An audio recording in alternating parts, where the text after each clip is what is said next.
I put on a logo shirt for you. I should have put mine on. They're over there, but this is about you, not me. Yeah. All right. I think we're live. I should have put mine on. They're over there, but this is about you, not me. Yeah. I got a bad circle here. I think we're live. Yeah. I should have put mine on.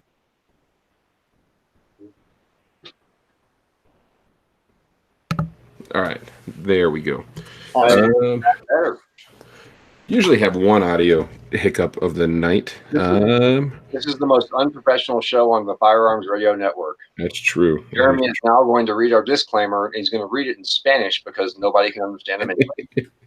I forgot all about the disclaimer. Hey, welcome back to the After Action Project. It's been a few, it's been a lot longer than we would have liked, but we're back after getting caught up on a bunch of family stuff and some other stuff. The views and opinions expressed in this podcast are those of the individual co-hosts and do not reflect the official policy or position of the Firearms Radio Network and or their employers. Viewer discretion is advised. This is especially true on live shows. And you guys be sure to get over there and check out Southwest Gunsmith Technologies out of Edgewood, New Mexico. Rick Kennedy and his guys down there are doing some great things. He's building some competition-ready 1911 for folks, as well as just about anything else that you would like to have done to your firearm. They're doing some laser stifling. I don't know how to pronounce that word still, and I've been saying it for many months now. Tonight, we have Karl Rehn of KR Training, and we're going to be talking about his book, Strategies and Standards for Defensive Handgun Training. If you don't have this book already, make sure you pick it up. In the pre-show, I was joking about all the flags that I put throughout the book and how it's just every page has something of value on it. Even going through highlighting and taking notes, I'm like, it's pointless because I just should refer to any page and it will be provide the value that I'm looking for. So, Jeremy, let me ask you a question about that. Then let's just get right into this. We'll introduce Karl here in a second, but you're a full. Basically, you teach.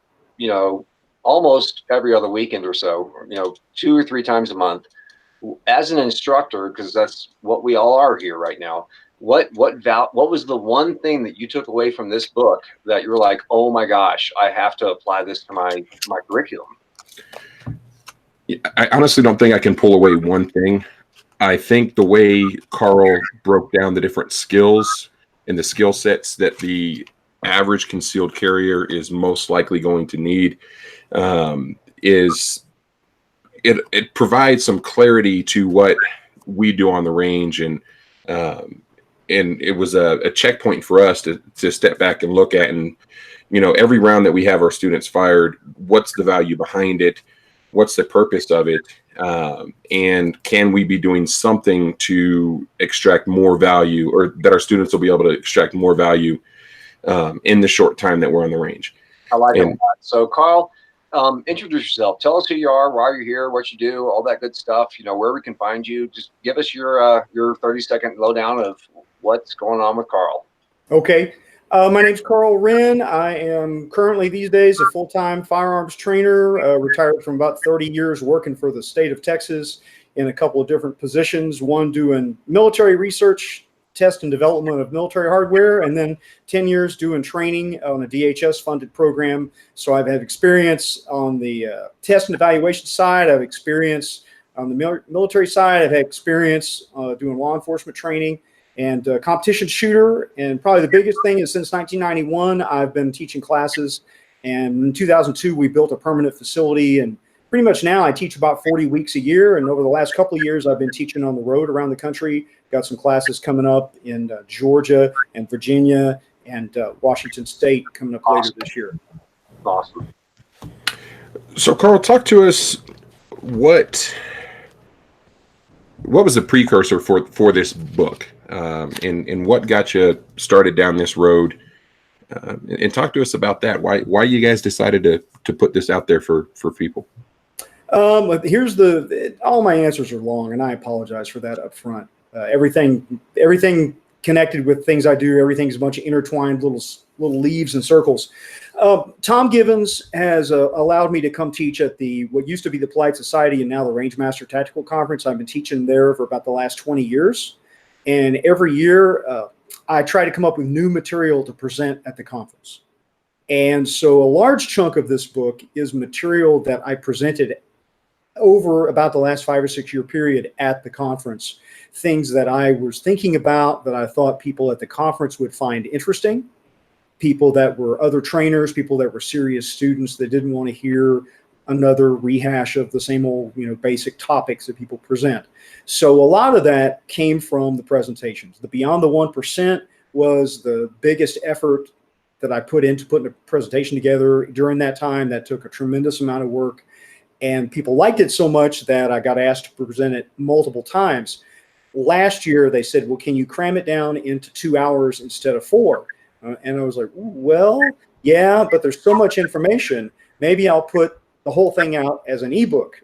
And so that's kind of where the book started. My collaborator, John Dobb, John's been one of my assistant instructors for about 10 years now. And John had been doing a lot of blogging and writing about minimum standards. And we're like, well, this stuff's really good too. So why don't we put that with my other stuff? And then I had some other presentations that I hadn't finished developing for things I was going to do in the future. It's like, well, the third part of the book, if we just dive in and we finish that, then we can put all of it out kind of as one three-headed beast. And that's pretty much how the book came about. It's, to be brutally honest, it was not supposed to be my first book. The last couple of years, I've been working on a book on the history of handgun training, the evolution of handgun training in America. Michael Bain had me on Shooting Gallery. We did a 30-minute episode on that. I've been teaching full-day courses on that around the country. And that book is still in development because this book got in the way. And this book, we kind of knocked it out and got it out the door. And I'm back to work on the historical handgun book and hope to get that out here in the next year. Still doing research. That's the only problem with the historical classes. There's so many different things to go dive into. Every time I think I'm done, I find another rabbit hole I got to go dive down to track down a few more things to add one more chapter. So eventually I'm just going to have to stop and put something out. Yeah. So I have a friend of mine that he's actually spending a couple of days with me here at my house, and he's a professional fly fishing guide.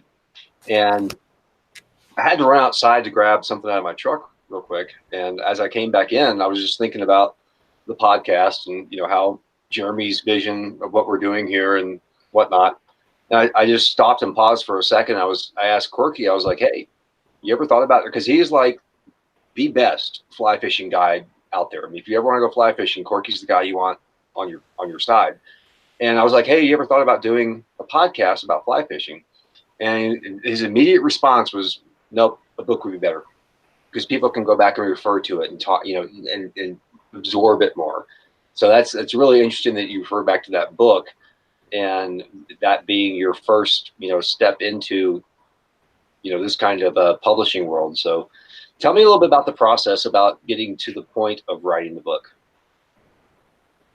Well, I mean, I had written up some of the stuff that was in the presentations came out as blog material, right? I have a blog, blog.krtraining.com. I put a lot of after action reports from classes. I put some thought pieces up. I don't have ads on it. It's not clickbait. I don't have sponsors. I write what I want to write, when I want to write it, when I have something to say.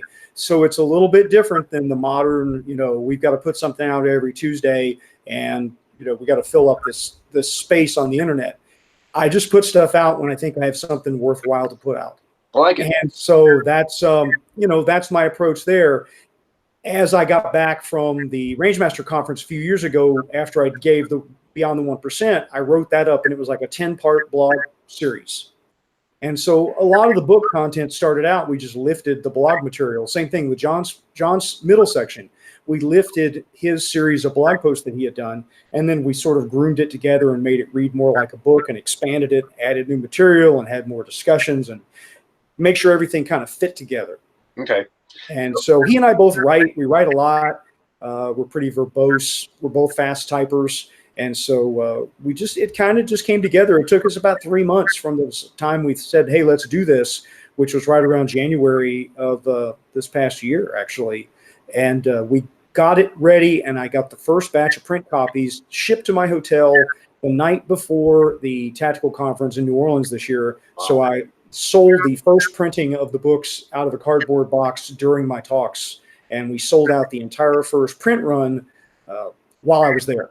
Nice. So every book I brought with me, took home pre-orders, and did a second order of that. Then we did a quick update to deal with some misprints and some making sure we got some credit applied correctly where it was required to acknowledge people's contributions. And that's the book that's in circulation now, is the April edition. Very Before nice. we get too far down that, you had mentioned you're writing this other book. You offer a class that I don't think anybody else has offered, and I don't imagine anybody else would offer it in the future, where you take students through the different eras of handgunning or handguns, and the assessments and the skills and the drills that different agencies use. Can you talk about that class a little bit more? I would love to talk about that class. That is a labor of love. So that class came about because of a trainer named Paul Gomez. Paul was a very close friend of mine. Paul was very influential. He's the guy that really got Craig Douglas motivated to start offering classes like ECQC. Paul worked with Tactical Response. He worked with Andy Stanford. He's worked with Bill Davison at Tac Pro, been a contract instructor for a lot of people. He was a kind of a pollinator of ideas. And one of his passions was the history of handgun training. And he knew more about it than anybody I knew. Well, he and I were talking about doing this project and writing this book. And then he passed away, a very unexpected medical issue, passed away several years ago. And I sort of tried to carry it on in his memory, and it's grown. Basically, what I do in that class is we go through decade by decade, and we talk about the drills, the shooting techniques, who was influential, what books were influential, what gear was influential, and what happened in the world that changed training. So it is literally the history of firearms training starting at about 1900 to the present day. And I go through and I say, these people were important in this era, and here's what they did and why they did it. And part of that, honestly, is because their information was written down in books that magazine articles don't survive. A lot of stuff that's posted to the internet will be difficult to find in the future. Things sort of fade away, and forum posts and things like that. But books and long form content still survives. I was looking for a book on the history of fast draw. I had to go to the Library of Congress to find it, but they had it. When you say fast, did you say faster law? Fast draw. Oh, As in cowboy, whip it out. Cowboy shoot type stuff. Because, well, no, not cowboy action. Fast draw, which is shooting from the hip. Like Bob Munden type stuff. Like Bob Munden type stuff, because there would be no USPSA, and there would have been no gun sight, and would have been no Weaver had there not been fast draw. If you're not familiar with the history of how we got here, in the late 50s, mid to late 50s, cowboy fast draw with blanks was the shooting sport. And they had a Colt sponsored a shootout in Las Vegas every year that was the biggest money match on the circuit. And it was TV, and Sammy Davis Jr. and all the cowboy Western stars participated in it. It was a big, big thing. Around that time, toward the end of the 50s, Jeff Cooper and Thel Reed and Jack Weaver and Ray Chapman and all those names, all the famous guys, and I'm forgetting the fifth guy, and I'm going to remember it later and feel terrible that I forgot it. But they started working with live ammo and more realistic stuff. So instead of cowboy fast draw, they were doing revolver and 1911 fast draw, and their shoot-offs, the Southwest Pistol League, that eventually evolved into the Jack Weaver and the Weaver stance. It evolved into the modern technique of the pistol. That's why we have gun sight. That's why we have USPSA. That's why we have everything we have now. So if you trace back the history of how we got here, cowboy fast draw is the root of the tree, as kind of novelty as it is, or is kind of not relevant today like it was then. But everything ended up going back to that. That was a key piece of the puzzle.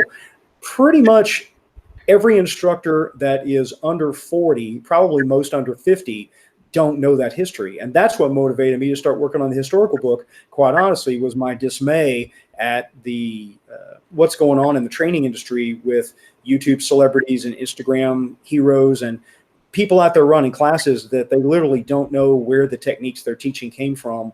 They don't know the why. They don't know the lineage of it. And they should if they're going to teach.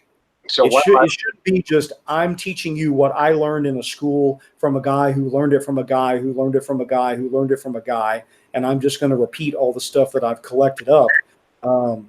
Having that research background and being married to a woman that's a PhD research scientist, the question why comes up in our house a lot.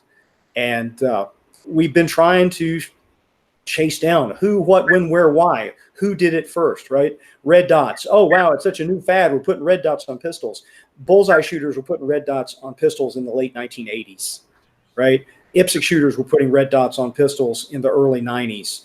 And everybody wants to act like that red dots on a pistol are this new revolutionary thing. Well, it's 20, 25, 30 years old. It's not new, but everybody thinks it is. So because they didn't know about it before. One of the things that I teach, so I'm a training counselor. I train instructors, and one of the things that I always teach my instructor candidates is if you can't explain the why, you should not be teaching it. And a lot of people look at me and like, oh, now I understand. And yet these people have to understand the background of what they're teaching and why they're teaching it. And if they can't explain the why, they're literally doing what you're talking about right now. They're teaching something that somebody told them to do, something that somebody told them to do. Right. The only other person that's really pursuing this topic and who's definitely a mentor and an influence and a collaborator of mine is Tom Givens. Mm-hmm. And if you take Tom's higher level instructor classes, he includes lectures on this history stuff as well. He has sat in on all my history stuff. He has some his own material on history, some of which when my book comes out, certainly I'm going to give him credit for unearthing some of those things. And he has encouraged me and pointed me in the direction of, hey, you need to go look at this. And, certainly been supportive of it, as has Masad Ayub, because those guys were part of that history. And, I think that's important. That's the other big thing that matters to me right now is there's a whole generation of trainers that are about to be done in the industry. They're about to be gone. Yeah. And not because they want to be gone, but because, they're getting up there. Their ages are, high 60s, early 70s. And, people are starting to say, hey, I'm not going to teach as many. I'm not going to travel as much. I'm cutting back. I'm cutting back. I'm cutting back. And there's people like Pat Rogers, Louis Auerbach, Todd Green, Paul Gomez, the people that are gone. That they're just not available to us anymore. Yeah, you look at somebody like Pat Rogers that was in his, he was like mid to late 60s, and maybe early 70s, and he passed away way too soon, obviously. But I mean, we lost him like that. Jeremy add in a snap finger there because I have lotion all over my fingers and I can't snap. But I mean, we lost him like that. It was a sad and tragic loss, but. You're right. The Clint Smiths, even James Yeager is going to get into his 50s and 60s here pretty soon. So, I mean, there's a lot of young guys out there that we're training that don't understand a lot of this stuff.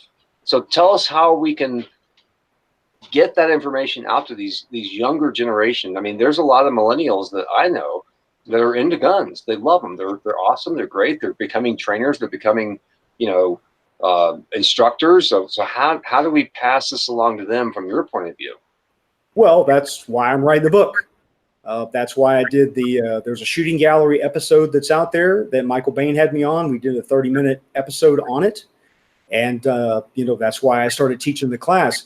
What my plan is down the road, once I get caught up on a few of these projects that are in the pipeline, once I get the historical handgun book out, I do intend to start offering sort of my own instructor improvement course. I like it. Which would include some of the historical handgun shooting drills, as well as the historical handgun material, as well as material from the current book, the Strategies and Standards book. Mm-hmm.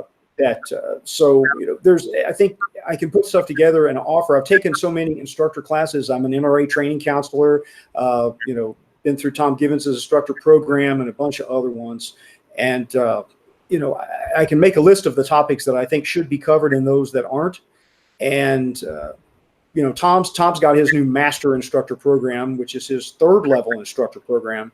He's trying to cover a lot of that material in his program.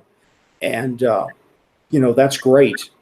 But again, once he's done, somebody's got to pick that sort of thing up and carry it forward. So hopefully I'll get a little program stood up and can start doing some things, teaching my own, experiences, things like that. It won't be a certification program. It's just going to be for instructors who want to get better.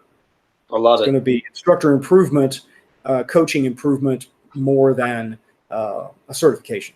I love it. That's awesome. I think that's something we need. I'd imagine the historical book is going to be a little bit thicker than this one. Yeah.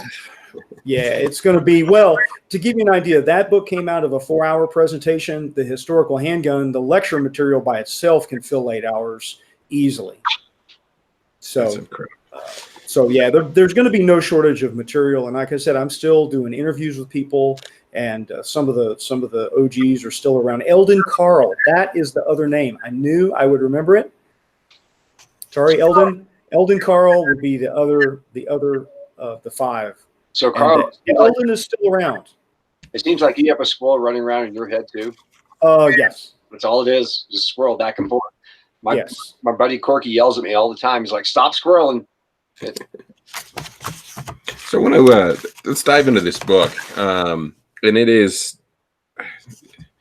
for me, it kind of takes somebody that's maybe never shot a handgun before, and they're looking at getting a concealed carry license, but more importantly, a handgun for defensive purposes, and it really outlines everything that they need to really know and understand to get them in the mindset that I personally think that somebody that's going to carry a handgun for defense, personal defense, should have. And it also walks them through, I guess, the continuum of training. And I love the way that you have the different drills laid out towards the end of the book.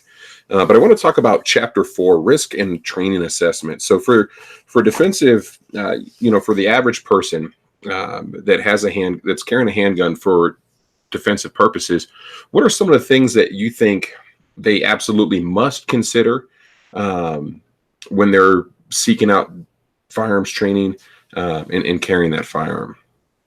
If that question makes sense. Sort of. I mean, the first thing I would tell them is they need to understand that there's a whole lot of problems they're going to encounter in life where pulling a gun is not the solution. And so carrying a gun is good, but it goes back, if you go into the book, I have the chart that we developed I used to teach a DHS threat and risk assessment course. And the chart that's in there is something me and my instructor team developed for that course. And it's probability versus consequences, right? There's lots of high probability, low consequences, things that happen, panhandlers and burglaries and things like that.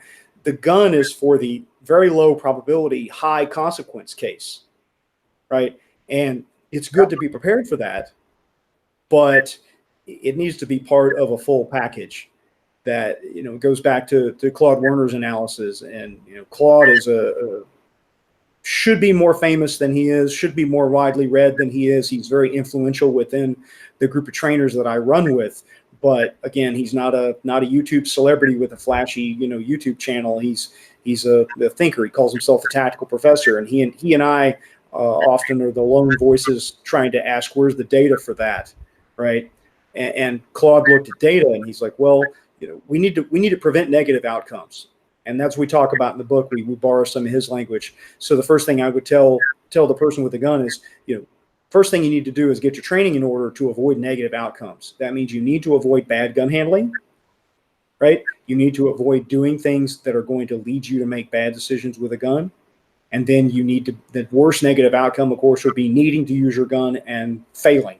Yeah. And so you need some basic skills. But reality is, if you'll just carry the gun with you, if you have safe gun handling and you carry the gun with you and you understand that the only time you should be pulling that gun out and shoot people with it is when you're about to die, then the rest of it is nice to have, but those are the key pieces, right? That if you understand those basic parameters, most people fail on the step one. They fail on carrying the gun. And often it's not their fault. It's the fact that their job won't let them. It's the fact that they live in a world that's a maze of penalties and challenges that mean you can't have it without risking getting fired. You can't have it without risking going to jail. Even in states like Texas that have fairly permissive carry laws, very few employers allow people to carry at work. And so they end up having to eventually, I have students that have made the decision to carry discreetly in violation of employer policies, and their employers will never know. But it's that doesn't mean you can carry necessarily a Glock 17, the way you would like to. It may end up being a Glock 43 in a pocket somewhere, and it's going to be suboptimal. And but it's better than being unarmed, and that's the challenge, is trying to get people to say, I need to carry this gun with me, at the risk of diverting down another rabbit hole. There is a sociology professor at the University of Texas named Harel Shapira, and he has been studying gun culture for the last several years, including coming out and taking some classes from us and with other people. And he has a paper that's basically called Learning to Need a Gun. And that's what he describes gun culture 2.0 as, is people like us, we educate people. We basically teach them that they need to carry a gun, that we're training them to bringing them around to the mindset that, pants on, gun on. You get up and you put your car keys in your pockets, you have your flashlight, your pepper spray, and your handgun, and you're ready for the day. And that's a foreign concept to those that, don't carry. So to follow up on that, I have a friend of mine whose name will not be mentioned, that worked for a company of a delivery type of thing that won't be mentioned, that prohibited him from carrying. And he's one of the best instructors I've ever taught. I mean, he blows me out of the water when it comes to instructing.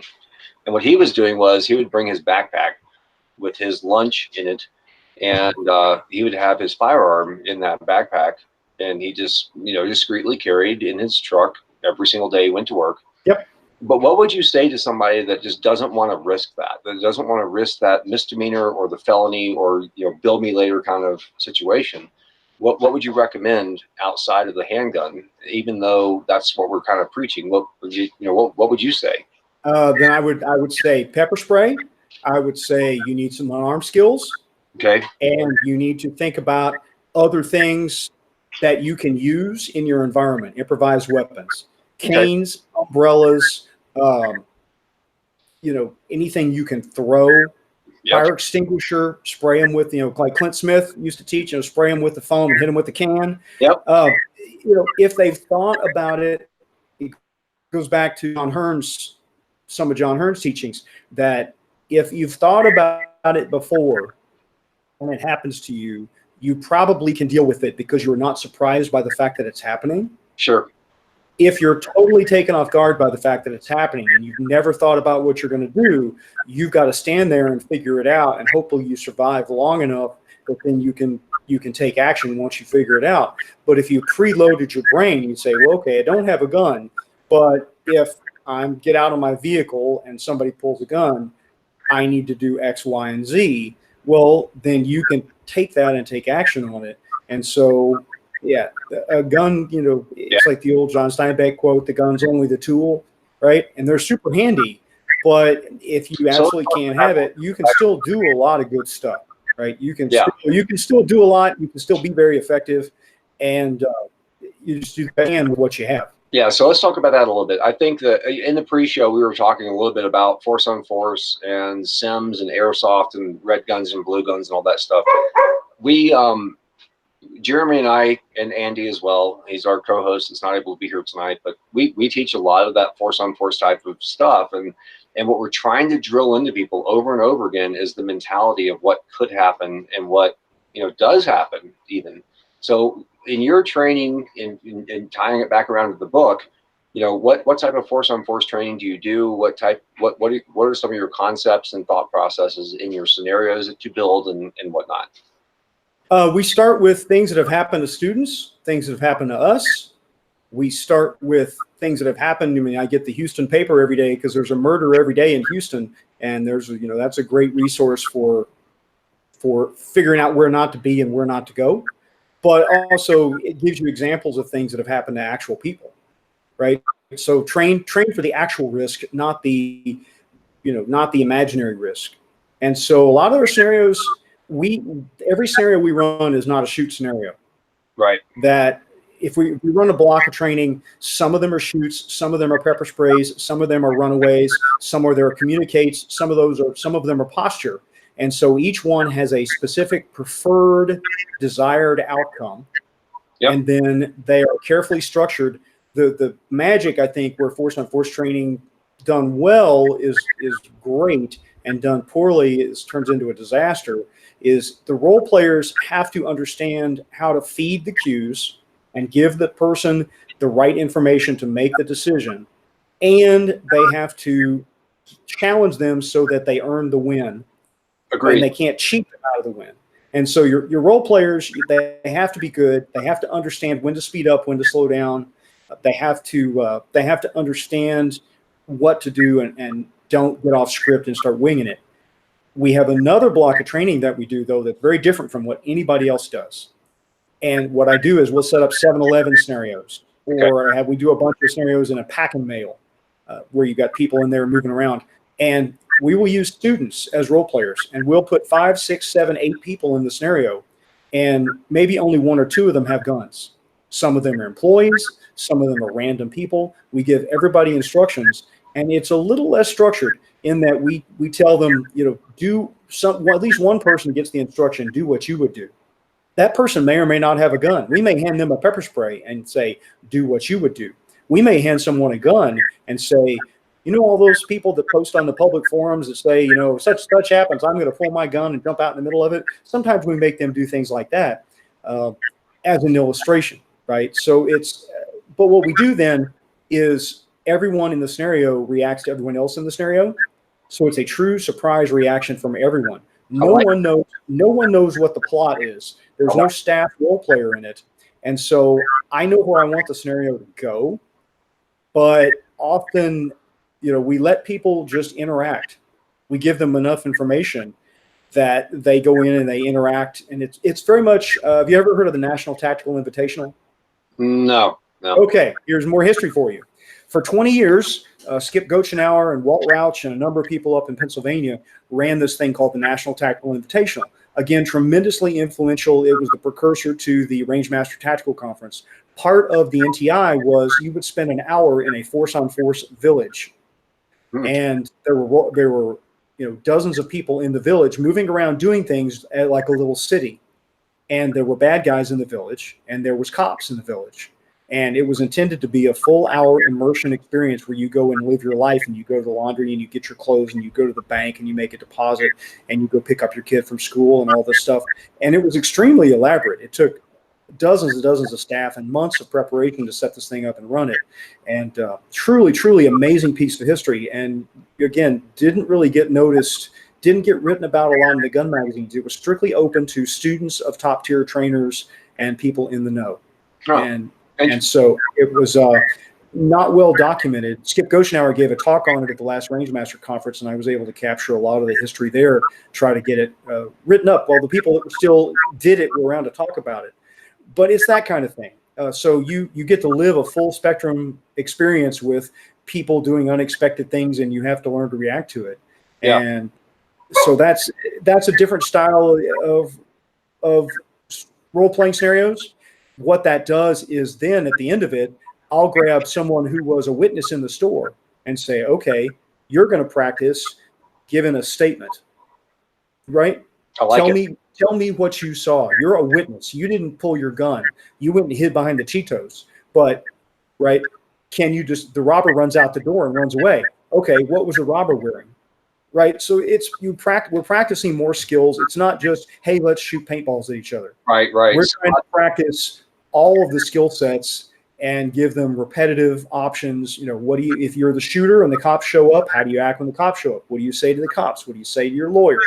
Right? What do you say to the people that you're with before an incident is about to occur? We send you in with your pacifist cousin who's a Greenpeace, whatever stereotype you want to put on it. But you say, look, this person doesn't have a gun. They have no training. And all of a sudden you're in the 7-Eleven, and now this person is in the way and is, doing things to cause you problems. They're like, we may have them yell out, do something. You've got a gun, right? And you didn't plan on drawing your gun, but all of a sudden now the bad guys are turning with their guns in their hands. Okay, now what? Yeah. So one of the things that we do, and I'm going to turn it back over to Jeremy here after I mention this, but one of the things we do in our force on force class is we set up a bank robbery. And the way we set it up is we have two good guys with a gun that don't know who they are. They don't know, Right. they don't know each other. And then we have two bad guys with a gun, but they know who their buddies. And we have one guy that's concealed carrying, bad guy. We have two good guys concealed carrying, and then we have another bad guy that comes in guns a-blazing. Robbery, everybody on the ground. And 9 times out of 10, when the good guys with the gun, they want to draw. They want to present the firearm and stop the bad guy, because the bad guy, we instruct him, if they don't do everything you tell them to do, I want you to shoot somebody. And 9 times out of 10, we tell the sleeper cell, so to speak, if you see anybody draw a gun that's not your buddy, I want you to pull it out and light them up. And they're usually in the back of the room. We instruct them to kind of, lay low. And 9 times out of 10, the two concealed carry guys or gals draw and try to fire on the good guy, and then they turn their guns to each other. Right. And at that point, they usually get lit up by the guy behind them. Right. So it's amazing how, the human mind works when we're in that situation. We have to understand that there's an escalation of use of force. Well, we do that sort of thing, except we'll add like 4 more people in the bank. Yeah. And they're, getting in the way, laying on the floor, begging, please don't shoot me. Yep. They're the teller that's too slow filling up the cash bag. So we do that. We only do that kind of training a couple times a year because the logistics involved are pretty significant. Yeah. I am taking that class, free plug. I am taking that class on the road. I'm teaching it in Georgia at the last weekend of October. Awesome. And I am teaching it in Texas the first weekend of October. We'll be doing that sort of thing. What part of Texas? Central Texas, near Giddings, halfway between Austin and Bryan. Okay, so how far is that from Dallas? About 3 hours. Okay, so we have a bunch of friends of ours in Dallas that we'll try to plug that out to. Great. So yeah, it's part of a multi-day. What we do that weekend, I'm teaching force on force instructor on Friday, and then Saturday is 4 hours of live fire, 4 hours force on force, 3 hours low light. Then Sunday morning we sleep in, but we start again at noon on Sunday. Sunday afternoon is force on force integrated with unarmed and firearms, like ECQC type stuff. Okay. Then the evening is low light again. Okay. So it's a fairly intense weekend. Yeah, we don't in the level 1 force on force. It's just pepper spray and red guns and talking. But then the next level up, we put on the fist suit helmets and stuff. And so if you want to tackle people and punch them in the head, you can do that too. Yep, I have 2 instructors in mind that live in Dallas that I'm gonna talk to about this. So Jeremy, I know you've been chomping at the bit trying to get some of your questions in. I've been kind of dominating the conversation. I'm gonna turn it back over to you. I warned you, my answers are always long. No, that's good, and that's part of when we have instructors on here that do. They have courses and offerings and knowledge that spans the spectrum that our listeners or viewers and that selfishly that I want. It's hard to stay kind of narrow focused, and I'm sitting here. There's a conversation that I want to have about force on force training with you, and I'll hold it to the after show and probably rehash it when we have you back on to do that, to do an after action for that class. If the class you were talking about. As we're talking about stuff, I realized, the one thing that I usually put in my shameless self-promotion is one of the things that I guess I'm known for at this point is I've got about 2,700 hours of training that I've taken from like 70 different trainers over the years. So you're talking about different instructors, different experience. That's something that I do that a lot of other trainers don't do, that I try to get in at least 200 hours of training every year with other trainers and still, studying to improve myself. And so that's another one of those things that I think is important that not enough trainers do. And I appreciate that y'all are trying to do that because it's hard and it's expensive. The way I learned to do that was I hosted traveling trainers, which means I can get some of that training hours without ever leaving the house. Yeah, I need to talk to you about how you can fill those classes. We're hosting some folks coming up, and We have we're hosting Tom Gibbons next year. Tim Herron, we're hosting him next month. Right. And a couple other guys a couple other same reason. I want to get out there and take the class, and these courses are worth traveling to, but you're going to tack on an extra 2 days travel time and lodging expenses. Well, here's my approach: was offer lots of short courses, cheap local courses to get people into the idea of going to training. Right? It's the gateway drug. Oh, I got my carry permit. Good. Now you're ready to start. Now come do level 1, level 2. Let's do this stuff. Come out and do something else. And then that primes them for bigger classes later. They have to work up to it. Not everybody is ready to go from I got my carry permit to I want a $500 2-day class. Yeah, exactly. But after a while, they'll begin to see the value of it, or they'll be interested in it, or they'll just simply enjoy it enough that they want to do more of it. Kind of in that same vein, when we're talking about the risks and training assessments, on page 25 here in your book, the low risk, the high consequence. So when we're talking about the concealed carrier specifically, there's a very low probability that they're going to be involved in a situation where they have to use their handgun, and an even smaller likelihood that they're going to have to present their handgun and actually shoot somebody with it. What skills should we have then that don't involve the gun necessarily? So if we were to break that up, everything, Tim Larkin, when he talks about left of bang, right? So if we were to bring in that kind of reference, what skills should we have for everything that can happen left of bang? The thing that I try to emphasize is there's a point in every scenario where something is going the wrong way. Jeff Cooper used to call it condition orange. Yeah. Right. And that's your trigger point. And teaching people to recognize that and to take action at that point usually produces a better outcome, or it produces a more controlled outcome. It gives them the advantage that if they wait and they ignore the signals and they blow things off and they forge ahead and well, I didn't feel right about it, but I went down the alley anyway. Say, no, that's mistake number one. Don't, I joke with my students sometimes, everything you need to know about tactics you can learn from the titles of 1970s horror films, right? Don't answer the phone. Don't go in the attic. Don't look in the basement. Don't answer the door, right? There's a whole sequence of those films. Don't this, don't that. But really, that's kind of it. It's you just need to go, hey, this is not a good idea. Okay, well, don't do that. Right? You pull up in the 7-Eleven and things don't look right in the 7-Eleven. It's like, well, there's another 7-Eleven down the block. Let's go to the Citgo or the Texaco or the HEB, or maybe I'll just wait till in the morning to get whatever it is I think I need. Yeah, that phrase, I never thought it could happen to me. That's a household phrase for a reason. Nobody thinks it's going to happen to them, but their gut probably told them, hey, something's not right. Well, and there's some things that just drop out of nowhere.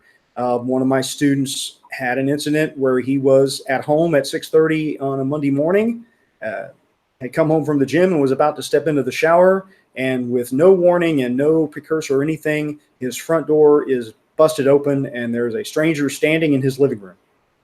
And he had time to grab his pistol and try to solve the problem at that point. And at that point, the problem becomes fairly simple. If you point a gun at someone, they usually either run, freeze, or continue to be aggressive. And, two of those three, that's probably a don't shoot. But if they're already in your front door, standing in your living room, and you're pointing a gun at them and they begin moving towards you and your family is behind you, well, at that point, you begin to run out of options. Yeah. But that's one that you think, man, that's so improbable. I wouldn't even run that as a scenario in a class, but it happened. Yeah. And several of the scenarios that we run now are based on things that have happened to students. It's like, wow, that's a really unusual thing that happened, but it happened to a real person. Yeah, I was reading some of the after actions that you had on the archive, on your archive site. And so if you haven't, go to krtraining.com if you haven't been there.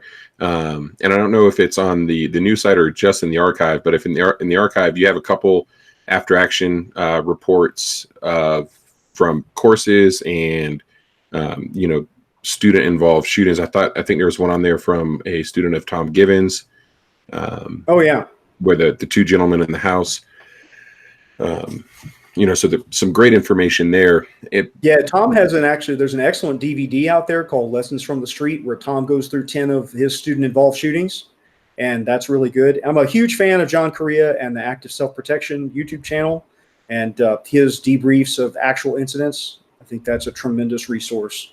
Lessons from the Street, is that part of the AC Armed Citizens Legal? It's a Personal Defense Network. It is a Personal Defense Network? Okay. PDN. There's a bunch of those PDN videos. William April has an excellent one. Craig Douglas has an excellent one. There's a bunch of really good ones in that sequence. Awesome. Now, if we're talking, we were talking about, the saying in the industry is it's not the odds, it's the stakes, right? It's not the chances, but it's what's at stake. What have you kind of through your experience in years dealing with this and your research, what's the minimum skill set that somebody who's walking around with a handgun on their person, what's the minimum skill set that they should have? I like the 5x5 drill. We use that in our top 10 drills.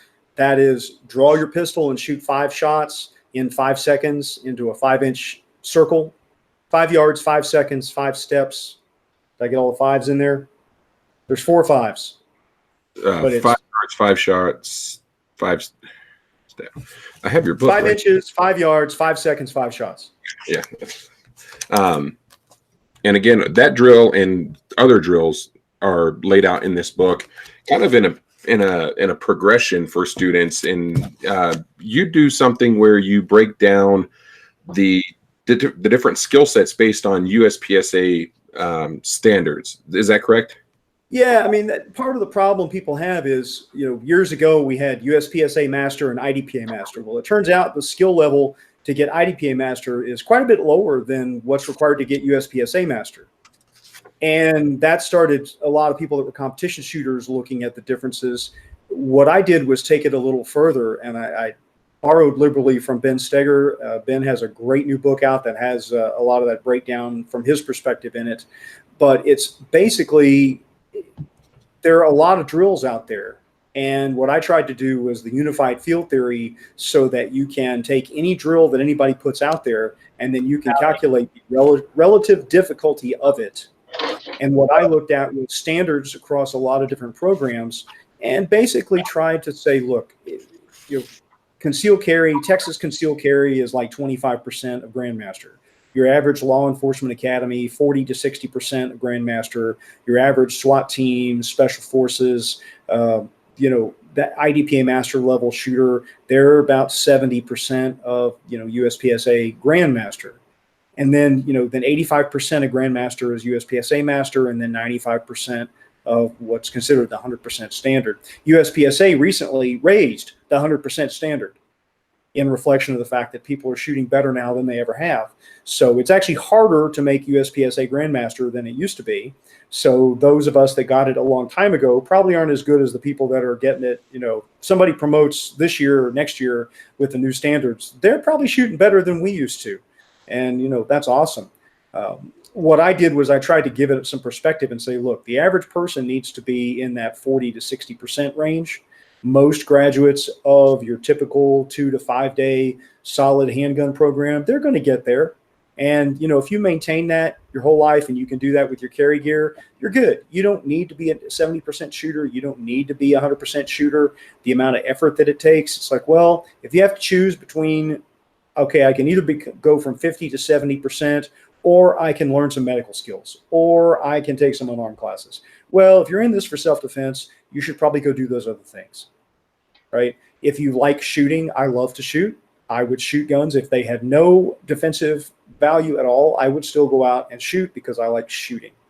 So, I'm Grandmaster in 5 USPSA divisions, trying to get the last 3. It's harder than it used to be, and the hill's gotten higher. So we'll see. It's a challenge. I'm getting older, and my eyes are getting worse, and I'm getting slower as I age. So we'll see. But it's a goal for me as a hobby that keeps me interested in just, okay, I need to go to the range and practice. And everybody needs some kind of carrot, some kind of thing to chase. to motivate them to pick up the gun and practice with it. So that's kind of mine. Yeah, I like it. I like it a lot. And of course they would raise the standards, because I just I'm actually working on getting into USPSA shooting. Right. And I'm trying to figure out what I can and can't do with the Glock 48 and what division I need to compete in there. I'm one of the guys that likes to, if I'm going to compete, if I'm going to send some rounds. Shoot limited 10. What about the Shield Arms, the 15-round mags that are coming out? Well, you wouldn't use those in limited 10. So what would be the detriment of shooting limited? I'd imagine if I'm shooting limited, I would be shooting against guys that had 20-round mags.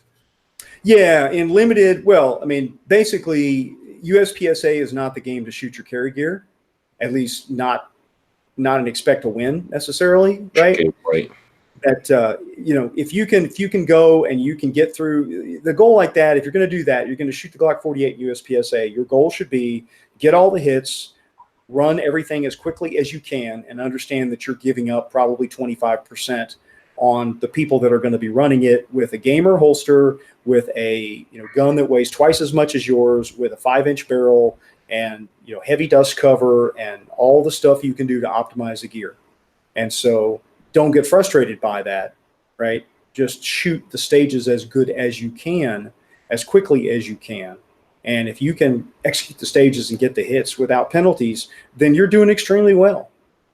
Yeah. And so there's nothing wrong with that. The nice thing about shooting limited or limited 10 is you can shoot appendix carry. If you carry appendix carry, you can do that. And if you run 10-round mags, you can shoot limited 10. If you want to run your mags full, you can shoot the high capacity magazines if you want. And as long as you have the right perspective on it, then you just go and you shoot the stages because they're there and they're fun, and it's better than just shooting one target down at the indoor range. And that's great.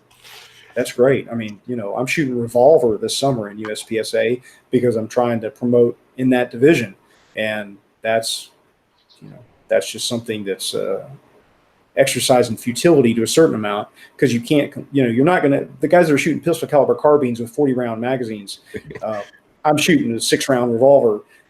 There's just, no matter how good I do, I'm not going to catch those guys. Yeah, absolutely. All I can do is shoot a good stage and try to place in revolver, nationally. I can try to shoot classifier and compare that way, but you're not going to catch the PCC guys with the red dots and the comps and all that other stuff. Yeah, I've been torn because I'm like, well, I want to, practice with the carry gun. But then part of me also acknowledges is that once the gun is out of the holster, fundamentals are fundamentals. And most of the things are going to be the same, all things considered. But we'll see. I'll probably get into it with the Glock 48, and then my competitive nature will take over and want to get one of the fancy open guns that these guys are spending $6,000 on. Well, what I would tell you to do is if you're gonna move up to a Glock 34. Keep the Glock user interface. If your hand's big enough, you can run a 34. Run a 34. You get, you might need a 17 if you want to shoot IDPA as well. But there's sweet spots in the gear configuration where you can be competitive in a bunch of different shooting sports and divisions. And so if you get like a 34 or certainly a 17, then you can shoot USPSA, you can shoot IDPA, you can shoot Steel Challenge, you can shoot Glock shooting sports, and that training is going to carry backward to the 48 much better than a race gun. Okay, that makes sense. So back to the book and the average concealed carrier. You mentioned the 5x5 drill as a favorite drill in minimum standards for a defensive handgun user. Talk to us a little bit about it's one of the later chapters. I have it dog-eared here. I believe it's chapter 15, and you're talking about, chapter 14, defining a path to progress. What, in your opinion, what should that path look like from somebody who's purchasing their concealed carry handgun? They've taken that state mandated class, and we'll go with the assumption that it was a decent course, covered the law stuff the way that it should have, but there wasn't much shooting involved. What should their path look like after that? Oh, that's an easy question. What they do is they turn to the chapter that has the top 10 drills in it, and they start with drill number 1. and they practice until they can shoot the goal score on drill number 1, which is 4-inch circles at 5 yards with no time limit. Then they go to drill number 2 and they work on that until they can shoot 100% score on that. 100% not being USPSA 100%, but they can shoot a perfect score on that drill, which I believe is Texas concealed carry test. And then they go to drill number 3 and they work on that. The way that 10 drill series is designed, each drill adds one more thing. It goes from standing still shooting to bringing the gun up from ready with some reasonable time limits to drawing the gun and shooting faster. Then each drill after that adds more stuff, drawing from concealment, adds a reload, adds a malfunction, adds one-handed shooting. So each drill down that sequence of the 10 drills adds one more skill that you need to learn. And so that's why that top 10 drills sequence is what it is. That is its own little self-contained training program that, you work on that till you're good, work on the next one till you've got those skills, go to the next one. Then each time, each one makes it a little bit harder, raises the standards, and then also, gives you more skills to work on. So, that's we actually have a class that is nothing but that. That is the top 10 drills, and we just go through the top 10 drills in the course. That is not that there's any limited amount of value in this book, but if looking at that in my own training level, in my progression of skills and capabilities, that chapter 22 is, I think it's a perfectly laid out path and progression, because you're absolutely right. It won't allow, if you follow it in progression, it won't allow you to skip some intermediate skills that I think oftentimes get overlooked. Everybody wants to go from, I can put 5 rounds on an 8.5 by 11 piece of paper to now I'm going to put myself on a timer, present the handgun from concealment while I'm moving to cover and fire off 5 or 6 rounds. But they miss really working on and refining some of those intermediate skills that are critical, right? They're missing some building blocks in the puzzle that they're putting together. That was a terrible analogy.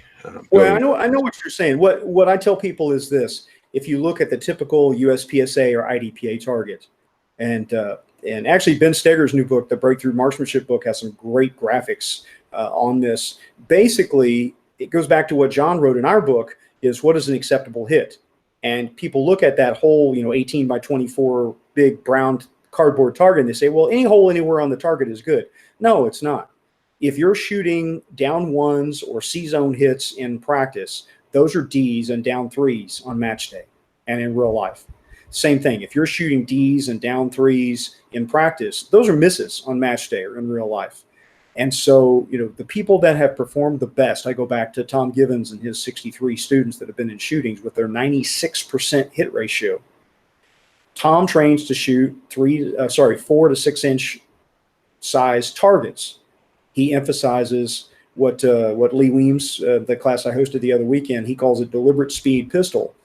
That, if you're trying to be famous on Instagram, you want, 15 splits and a 0.1 draw or whatever you're trying to get, but it turns out that in the real world, you need time to make decisions. Once the gun comes out, yes, you need a fast draw, but if you can shoot 0.5 splits or 0.3 splits, and you can shoot accurately and retain your mental composure under stress, that's more valuable than, learning how to go ba-bat on every target that you see.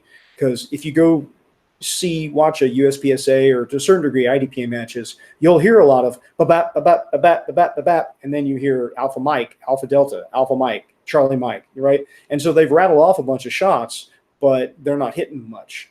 And ultimately, if your goal is a defensive shooter, you absolutely need to be able to, it needs to be alpha, alpha, alpha, alpha, down 0. You need to be getting your hits. And the top pro shooters in those sports, they don't drop points, right? There's a lot of people that go fast that drop points and end up in the middle of the pack or lower. And if you're a defensive shooter, that's not how you want to train. You want to train to get your hits and be deliberate. And then, you can get into the gamer side of it and you start pushing for speed, but draw speed matters a lot. Movement speed matters a lot. split times don't matter as much as people want them to. Accuracy, consistent accuracy, I think, is worth more than fast splits. That makes sense. Yeah, a lot of guys are out shooting the pace at which they can think and actually process what's going on. Well, it's fun. It's great fun to go as fast as you can go and just pull the trigger as fast as you can, and try to hang 2 hits on paper as fast as you can. There's guys that just go to club matches, and that's why they're there. They want to run their gun as fast as they can and have a good time and try to get the fastest time on the stage, and that's their game. And that's fine. It's fun. It's unfortunately what they're programming themselves to do under stress. They may do that, and they may not have the results they want. There's plenty of videos of particularly police officers under stress that Bill Lewinsky from Force Science calls it shooting to save your life, which means they're pulling the trigger as fast as they can and not aiming, versus deliberate precision, shooting with deliberation to get the necessary hits. And so, you get out what you put in. So if that's what you practice, that's what you're going to do. Love it. What a lot of oftentimes we talk about what should students look for in an instructor, but what should students look for in a course, right? What should be that next class after their concealed carry permit course? And how would they choose that locally, right? Because there are a lot of great programs out there that would require a day or two of travel. But for somebody that wants to stay local, they need to get it done within 45 minutes or an hour of the house. What should they be looking for in a course? If they've, I would say they want a course that doesn't put too much information in any single class. One of the things I see is people offer a class and they try to put everything they know in a 4-hour class or an 8-hour class. And you have to have learning objectives, right? Like if somebody asks me, if I say, okay, you're going to come to my defensive pistol skills 1 class. That means you need to be able to shoot 90% on the Texas carry permit course. And at the end of it, here's the shooting test. And to pass it, you have to shoot 14 out of 20 on my 3 seconds or less test. And so they're very clear structure. We're going to work on these skills and we're going to get you from point A to point B. Right. And so, I think the things that I tell students to look for is you need to look for somebody that's been teaching for a while. You need to look for somebody that has certification beyond the NRA certification, somebody that has taken other classes and continues to take other classes, and is somebody that is more concerned with teaching you than their social media following. And there's plenty of those good people out there. There's a lot of good instructors out there now. There's a lot of well-meaning, serious people that are trying to do it right that are out there. And I think that's awesome. When I started, there wasn't. In 1991, when I started, I was the only handgun school in my town. We didn't even have carry permits back then. I was just teaching beyond the basics, how to shoot better for competition reasons, primarily. But now there's, I get people that take classes from me, and 6 weeks later they have a website and a YouTube channel, and they're running classes. That's fine.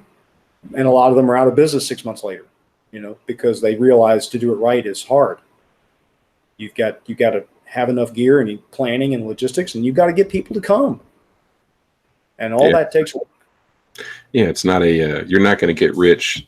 I don't think you'll ever get rich. And few people are able to make a full-time living at it, even if I didn't. I spent 30 plus years working for the state, putting in my time, retired when I, earliest possible opportunity, so I could go full-time at this.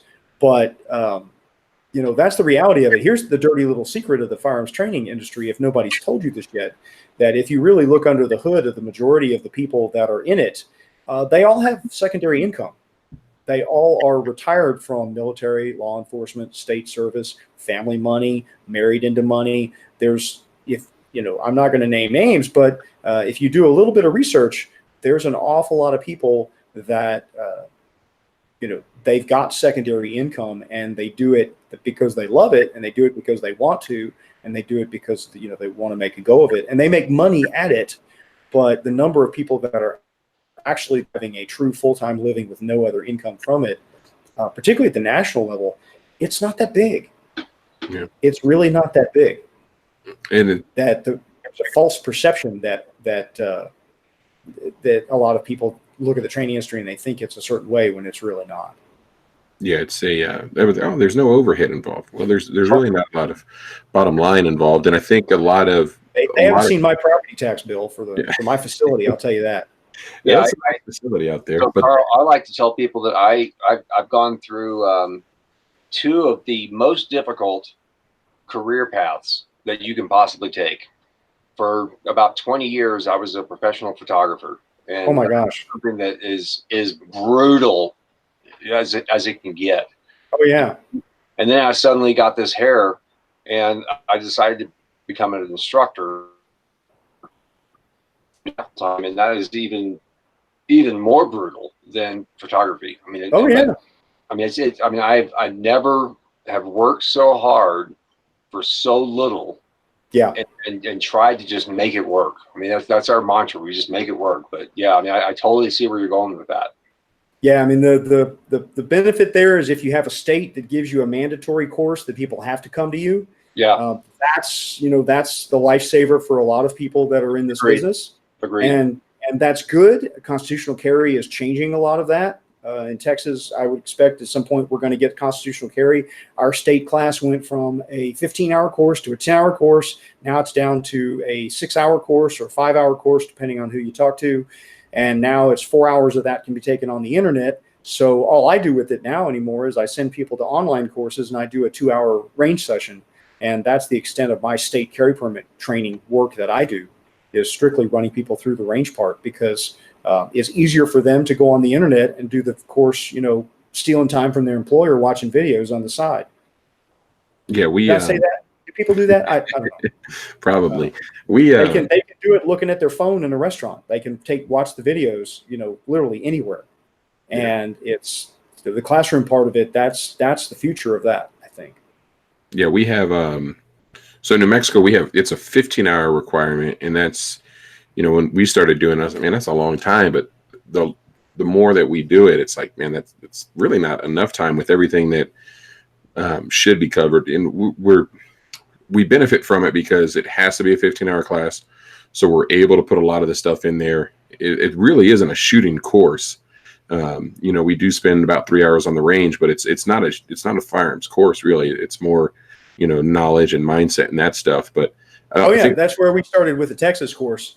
What we found is really the stuff people need to know. You could put on an 8.5 by 11 sheet of paper, and you start out with, don't shoot anybody that's not trying to kill you.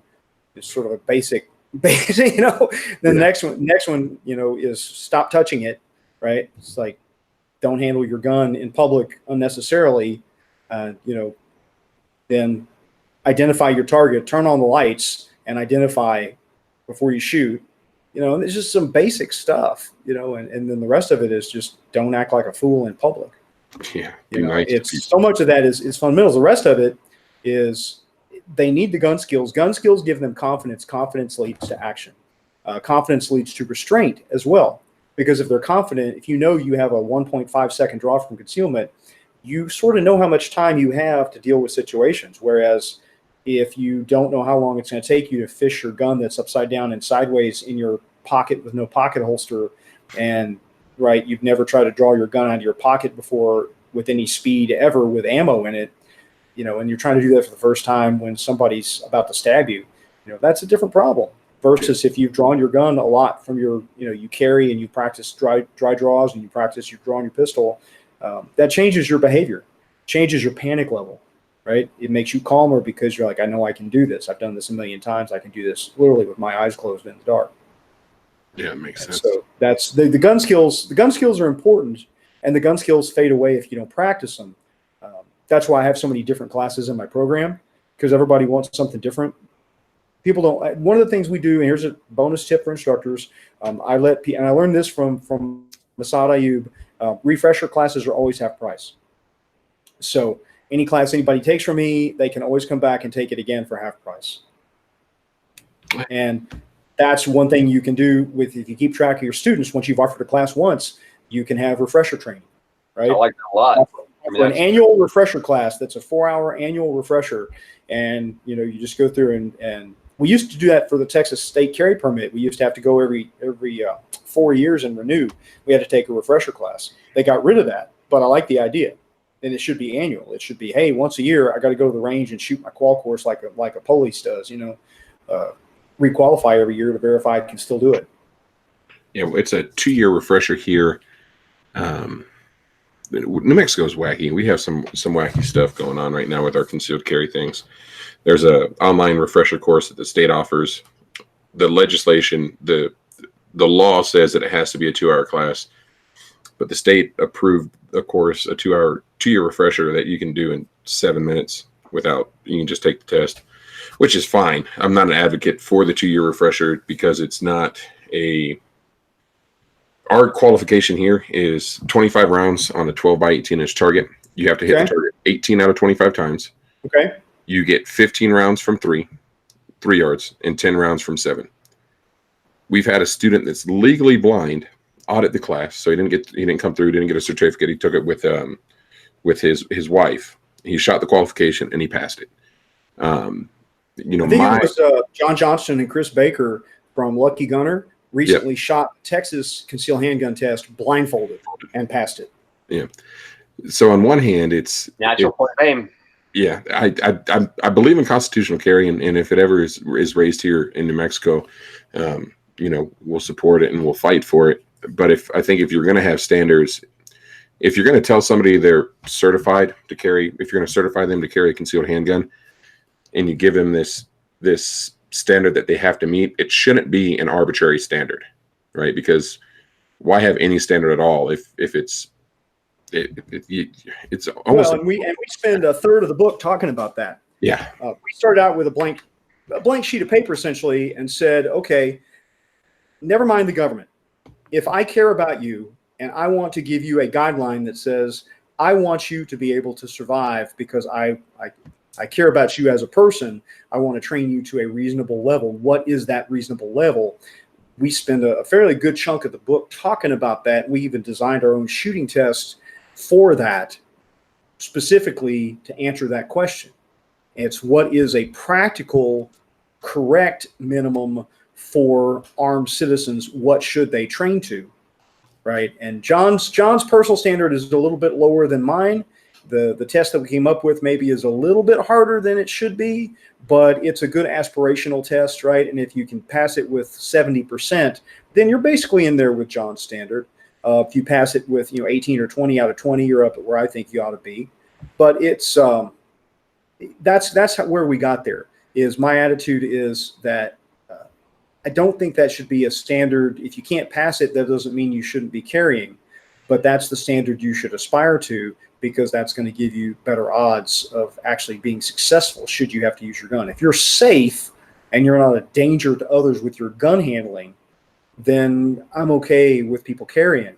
And, because the vast majority, I mean, honestly, you look at Texas, one of my assistant instructors, a guy named Howard Nemiroff, did a wonderful paper. If you look it up, it's called Asset to Texas. And he did an analysis of the crime stats in Texas. And he figured out that if everyone in Texas was as law-abiding as carry permit holders, our violent crime rate would go down 94%. Okay. That even the horrible, low level of training that we get, those people are not having gun accidents. Those people are not making bad decisions with guns. They're going about their business and not being any danger to anyone and not causing any problems. And if everyone behaved like they did, we'd have a much safer community. So I think the data is all there to say that we don't need mandatory training and we don't need the standards. But on the private side, I think we need to make the case and say, well, if you actually want to do well, this is what you need to do. Yeah, absolutely. That makes sense. And, we talk about it with using sights. We're shooting at 3 yards and we tell our students, use your sights because you might not need it at that distance. But if it's a smaller target or it's further away, and if you can use your sights and you don't have to, you're fine. But if you need to use your sights and you can't, well, then you're in trouble. Here's one thing you can do to teach them that intermediate piece of it. You can take either black electrical tape or target tape or whatever, cover up their rear sight. Take away their notch. And that forces them just to use the front sight almost like a red dot, and let them shoot drills at 3 yards using just the front sight. Just put the front sight on the target. It's not the complete point shooting. It's a degraded sight picture.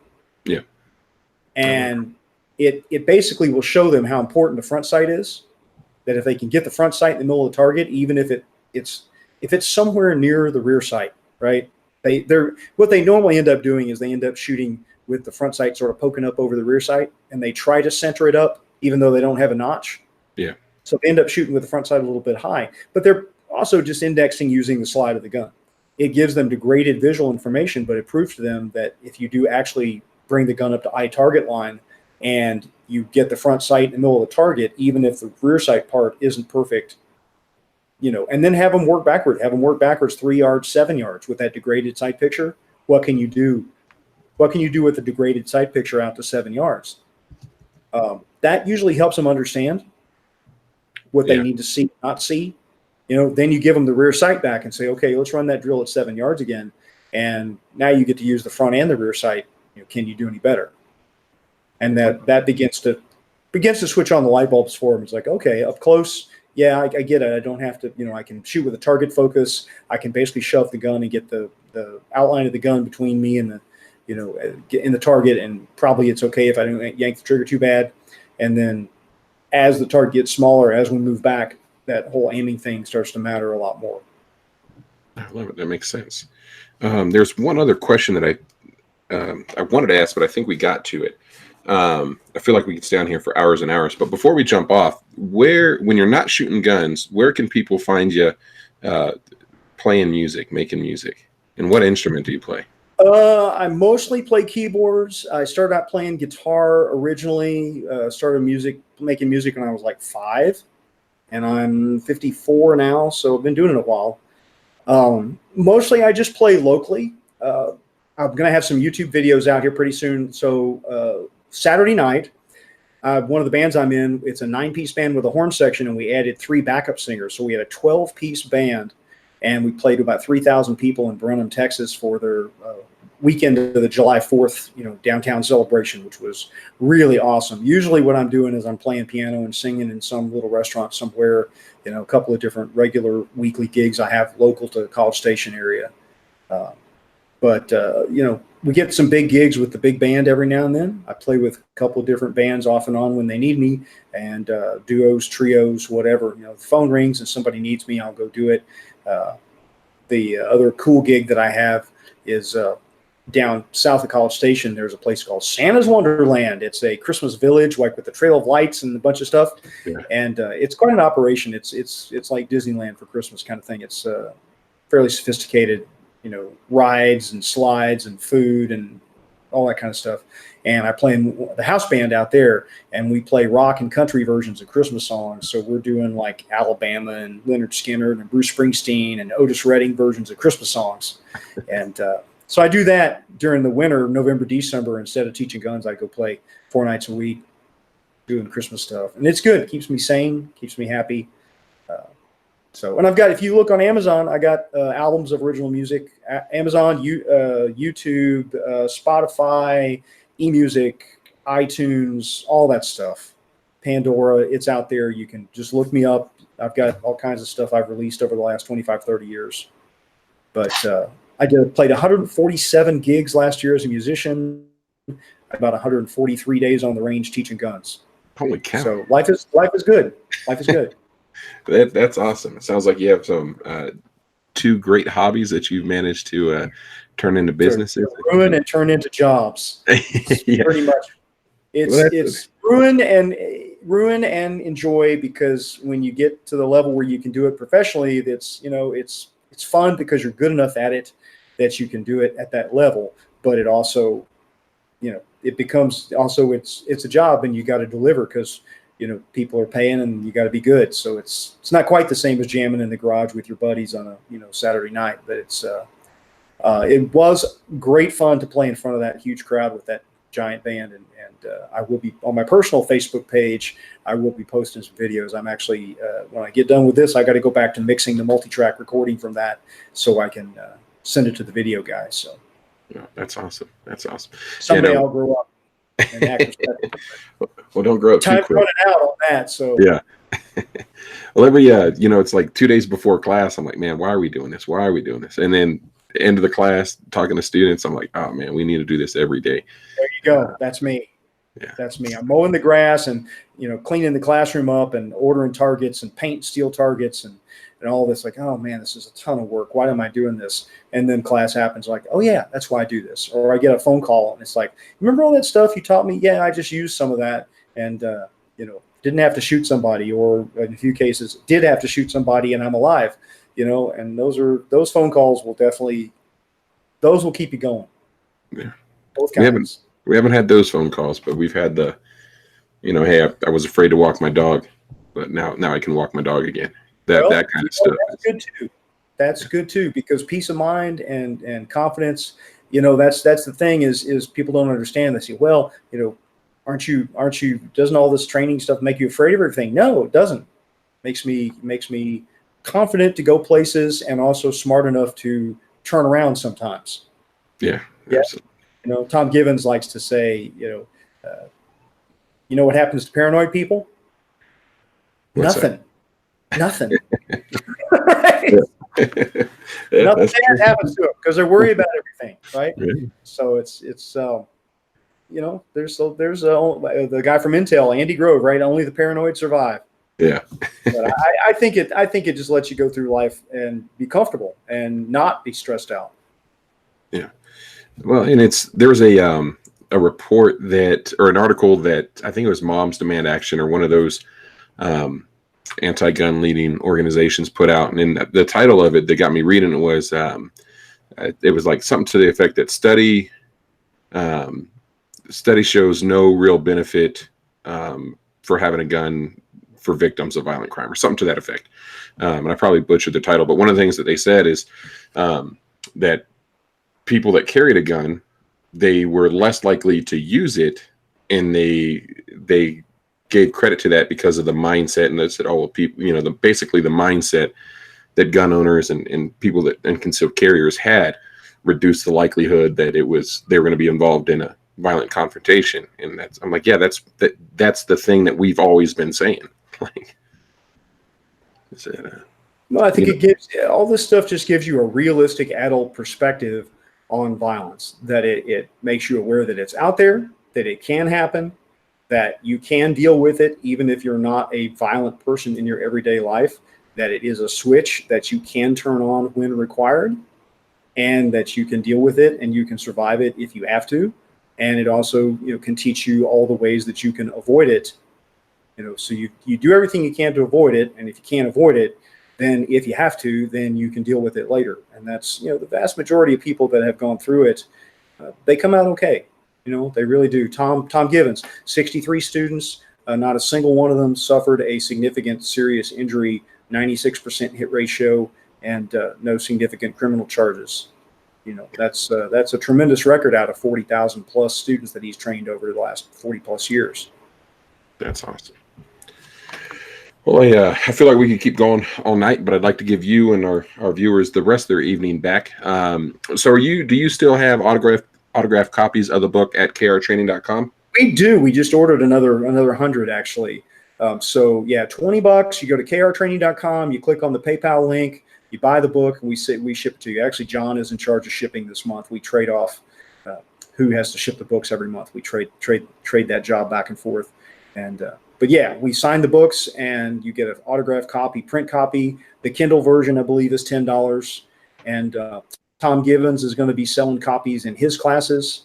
And the Ben Steger Pro Shop has some autographed copies in stock. You can buy online from them as well. That's awesome. And we will be coming up with we'll be doing some sort of giveaway where we'll give away a couple copies of the book. So look out on our Facebook page for those details. In the meantime, jump over to krtraining.com to pick up your copy, as well as all the other classes. I was looking at your schedule and your course offerings, and you are a busy bunch of folks down there in Texas.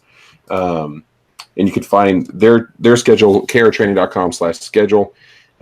If you want to get in a force-on-force course and have the opportunity to, I'd imagine, potentially shoot me with some force-on-force ammunition, whether airsoft or simunitions, I will most likely be at the Force on Force instructor course October 4th that weekend. So hopefully we can get some of you guys down there to train with us. And the 5th and the 6th is open to everybody. The instructors train with me on the 4th, and then I put them to work on the 5th and the 6th. Okay, perfect. So if you don't want to be a force-on-force instructor and you just want to shoot me with some airsoft and simunition, come down on the 5th and 6th. krtraining.com. Anywhere else they can find you? Where can they find you on all your social media stuff? Facebook is KR Training Texas or KR Training. Instagram is KR Training. Twitter is KR Training. And blog.krtraining.com is where I publish most of my writings. I currently, mostly what I'm writing about these days, I'm reading more books on the history of shooting, and I publish book reviews, a lot of those, and class reviews and various things that I have going on. Awesome. Well, we definitely appreciate you jumping on and spending a bunch of time with us. Grab the book, guys. It's well worth the $20. And let me know what you think about it. Remember, it's your life, it's your safety and protection, it's your responsibility. We'll see you next week.